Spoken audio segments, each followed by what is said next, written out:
Huawei just pulled off something huge by launching the first commercial Trifold smartphone on the global market, and naturally, that leaves us wondering, when is Samsung going to respond? After all, Samsung has been at the forefront of foldables since the original Galaxy Fold launched 6 years ago.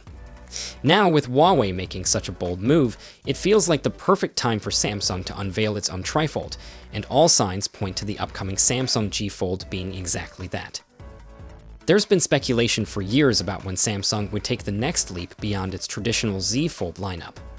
While the original Fold was marketed as a smartphone and tablet in your pocket, the reality never quite lived up to that promise. The tall, narrow cover screen always felt like a compromise, and even though the 7.6-inch main display was spacious, it still wasn't large enough to fully replace a tablet. If you're anything like me, you've been waiting for a foldable that truly delivers that seamless phone-to-tablet experience, and from what we know so far, the G Fold might be the device that finally gets it right. According to recent leaks, the Samsung G Fold will feature a 6.5-inch cover display and a massive 10-inch main screen when fully unfolded. That's a serious size upgrade that actually puts it in true tablet territory. This means no more struggling with a narrow front screen for everyday tasks, and no more feeling like the unfolded display is just a big phone rather than a proper tablet. The design itself is expected to take inspiration from the Galaxy Fold S, but what really makes the G Fold stand out is the dual-hinge mechanism that allows for an entirely new folding structure. This is where Samsung's design is set to differ massively from Huawei's approach. The Mate XT, for example, folds outward, which means one side of the main display is always exposed. That's a huge issue because no matter how careful you are, that screen is constantly at risk of scratches and damage. Samsung is avoiding that problem entirely by using what's being called a G-style fold, meaning the main display remains protected inside when closed. This should make the device far more durable and way more practical for long-term use. Of course, since the second hinge has to be larger to accommodate this folding method, a big question arises: how will this affect the crease? Samsung is reportedly using a new type of ultra-thin flexible glass, even thinner than what's used on the upcoming Fold 7.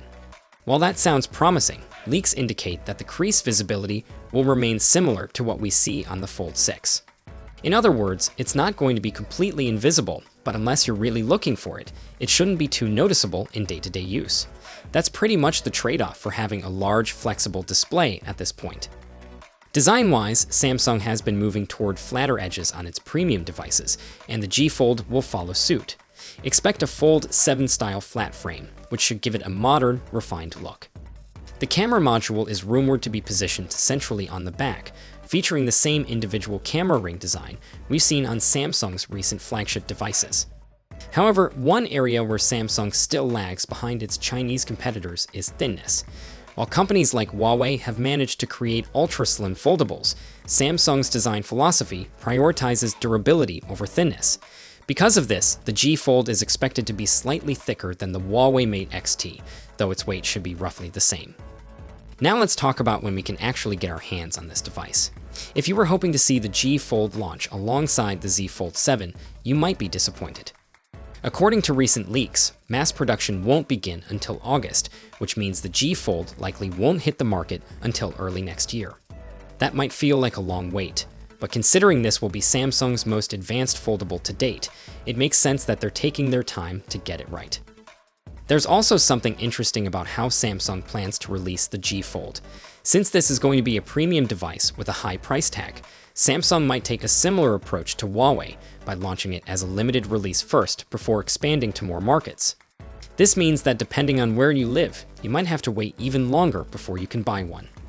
While this strategy helps Samsung test the market demand without mass producing a device that might not sell in huge numbers right away, it's definitely going to frustrate fans who have been waiting for a Trifold for years. So, is the Samsung G Fold finally the foldable we've been dreaming of? Will it be worth the wait? And how do you feel about the possibility of a limited release before a global launch? Let's discuss in the comments, and I'll see you all in the next one. Until next time, take care.